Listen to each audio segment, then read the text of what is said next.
What is up, everybody? DanDanTheFireman here. Today we have a motorcycle close call. Now, there's some context behind this. Basically, what happened was this person was riding around in a parking lot with another person. That person took off, went outside a comm system range. So now he's trying to catch up and then make his way back to that person. But went a little too fast over this crest of the hill, right over the bridge, and realized that he had to stop, applied some brake pressure, and was able to save the day, basically.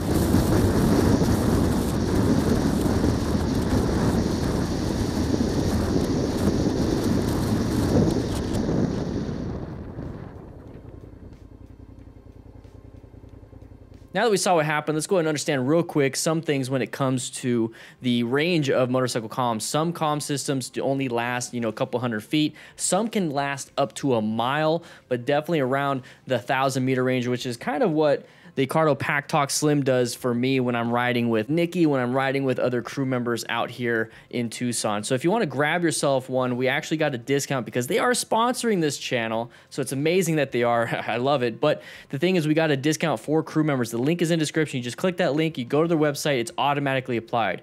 And I'm going to tell you guys right now, real quick, if you find a better deal somewhere, please do so. I would just want you guys to have a good comm system, and I love Cardo. So if you find a better deal somewhere else, just get a Cardo though.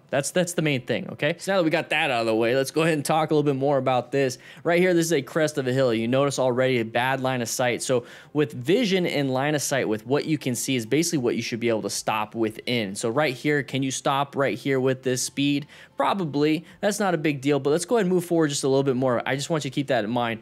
Now we're gonna go here. It's like, okay, well, can we stop here with this speed within from here to that car? Yeah, definitely, because we're paying attention right now doing this after action review. But if we're riding and not paying attention, who knows, right? We don't know because we're not paying attention. We're in white stage. We want to be in yellow stage. We go into orange stage when there's a bad thing coming up, possibly. Red stage to get ourselves out of that. Brown stage, you just pooped your pants. So we're moving forward just a little bit more. And then what we have right here is we have something more of an orange stage area. So this is a pedestrian crossing right here. Nobody's moving, so it's perfectly fine. We can go through it okay, but I still would be in orange stage, covering those brakes just in case. We got an intersection possibility right here. We have cars all the way over here. I'm finding escape paths. My escape paths have kind of diminished because we got curbs and everything, but I have a nice one to the right. So I think I'm good right here. So I'm always scanning, always finding new escape paths, always finding these things, and I treat it like a video game, have a ton of fun doing it. So do it yourself, just think of it as a game. So we're gonna be moving forward a little bit more right here, and somebody is stopping here. You can also see the signage right here. It's a pedestrian coming up, and I get it. You're not gonna go ahead and grab all those things while you're riding. Right here, the main thing you really wanna focus on is your vision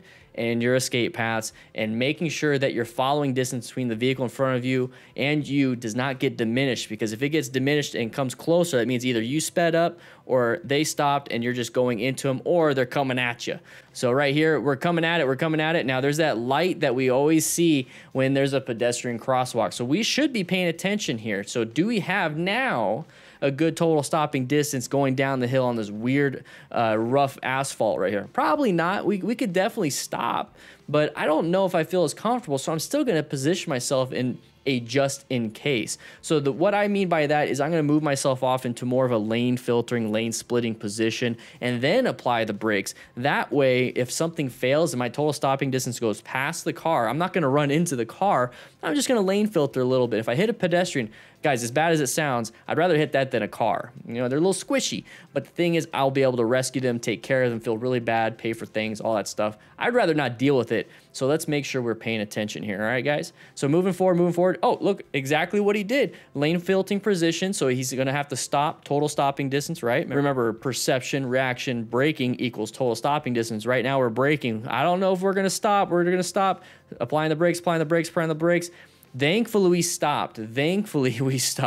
But if we had to apply the brakes and we did not move off to the lane position, we would be into the back of that Ford. Now, we probably would have been at a lower speed than we were back there, but still, I don't want to collide with anybody because now my insurance is going to go up. Now I got to deal with these people, and I don't like talking to people. So, that's a big problem for me. So we're going to be moving forward right here. And if you notice how he's kind of going back and forth. Now, why is that the case? Do you think you might have stopped in about this amount of time, this amount of distance? Maybe, with really good progressive brake pressure. But if you notice, he's going a little squirrely, a little fishtailing over here on the bottom.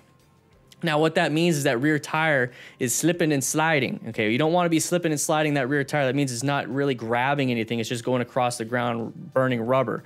What you want is it to slow deceleration till towards the end where it really does stop, and that's when you actually stop. Okay, so that rotating, slowing down of that rear tire, front tire, body weight transfers to the front, more and more brake pressure. So now you get the better contact patch to the front tire, less rear brake because the rear tire is starting to go up just a little bit. Yeah, you see, with all practice, you start to really get a good bond with your bike. You start to love your, not that way, you start to love your bike. You start to really feel it when you get that parking lot practice in. So go to a parking lot. We have all that stuff on ddfmcrew.com, absolutely free resources, all the parking lot exercises you're gonna need to get yourself going, get yourself started, and braking is one of them, okay? So brake, brake, brake, brake, more front brake, more front brake, more front brake, and we stopped. Either way, it was a success. This is a win. It doesn't matter if it doesn't look pretty or not. Did it work? Yeah, it worked. So then that's not a big deal.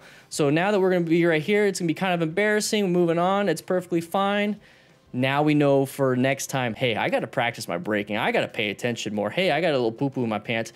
But those are all the things that we're learning as an after-action review on this channel, that we don't have to experience this. We don't have to change our pantalones on this one. We could just kind of watch and have a good time and then realize, oh, I should go practice my braking. Oh, I should make sure I'm paying attention. Oh, you know, make sure I have extra underwear. You know, stuff like that. Okay, guys, with that said, hope you guys ride safe, be safe. Click the join button, subscribe today. Where did that come from? Matt, where did that come from?